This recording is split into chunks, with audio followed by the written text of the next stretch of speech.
Romains 8. Il n'y a donc maintenant aucune condamnation pour ceux qui sont en Jésus-Christ.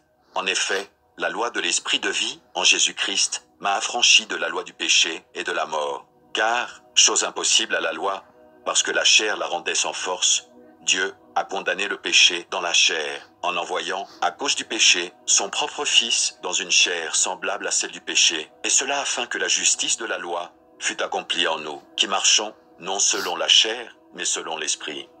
Ceux en effet qui vivent selon la chair s'affectionnent aux choses de la chair, tandis que ceux qui vivent selon l'Esprit s'affectionnent aux choses de l'Esprit.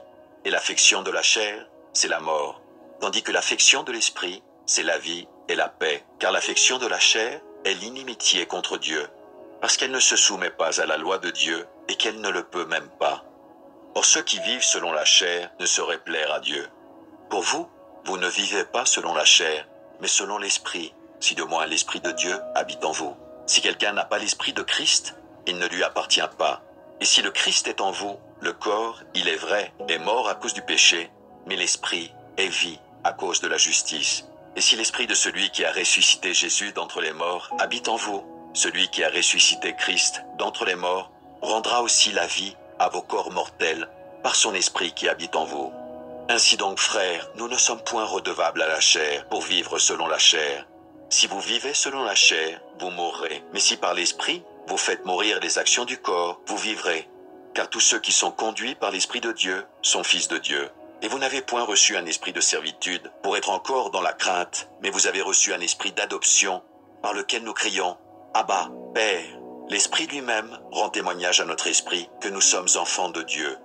Or si nous sommes enfants, nous sommes aussi héritiers, héritiers de Dieu et co-héritiers de Christ, si toutefois nous souffrons avec lui, afin d'être glorifiés avec lui. J'estime que les souffrances du temps présent ne sauraient être comparées à la gloire à venir qui sera révélée pour nous. Ainsi la création attend-elle avec un ardent désir la révélation des fils de Dieu, car la création a été soumise à la vanité, non de son gré, mais à cause de celui qui l'y a soumise, avec l'espérance qu'elle sera aussi affranchie de la servitude de la corruption, pour avoir part à la liberté de la gloire des enfants de Dieu. Or nous savons que jusqu'à ce jour, la création tout entière soupire et souffre les douleurs de l'enfantement. Et ce n'est pas elle seulement, mais nous aussi, qui avons les prémices de l'Esprit. Nous aussi, nous soupirons en nous-mêmes en attendant l'adoption, la rédemption de notre corps, car c'est en espérance que nous sommes sauvés. Or l'espérance qu'on voit n'est plus espérance. Ce qu'on voit, peut-on l'espérer encore? Mais si nous espérons ce que nous ne voyons pas, nous l'attendons avec persévérance. De même aussi, l'Esprit nous aide dans notre faiblesse, car nous ne savons pas ce qu'il nous convient de demander dans nos prières. Mais l'Esprit lui-même intercède par des soupirs inexprimables.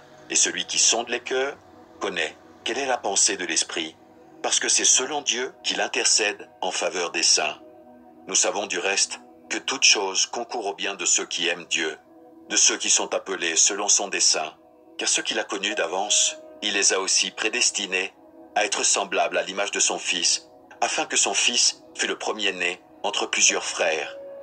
Et ceux qu'il a prédestinés, il les a aussi appelés. Et ceux qu'il a appelés, il les a aussi justifiés. Et ceux qu'il a justifiés, il les a aussi glorifiés. Que dirons-nous donc à l'égard de ces choses?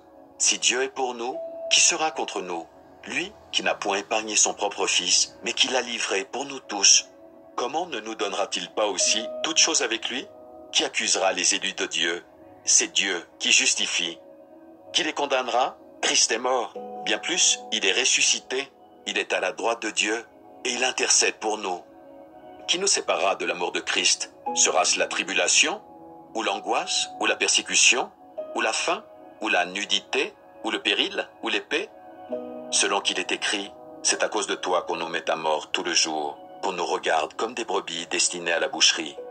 Mais dans toutes ces choses, nous sommes plus que vainqueurs, par celui qui nous a aimés. Car j'ai l'assurance que ni la mort, ni la vie, ni les anges, ni les dominations, ni les choses présentes, ni les choses à venir, ni les puissances, ni la hauteur, ni la profondeur, ni aucune autre créature ne pourra nous séparer de l'amour de Dieu, manifesté en Jésus-Christ, notre Seigneur.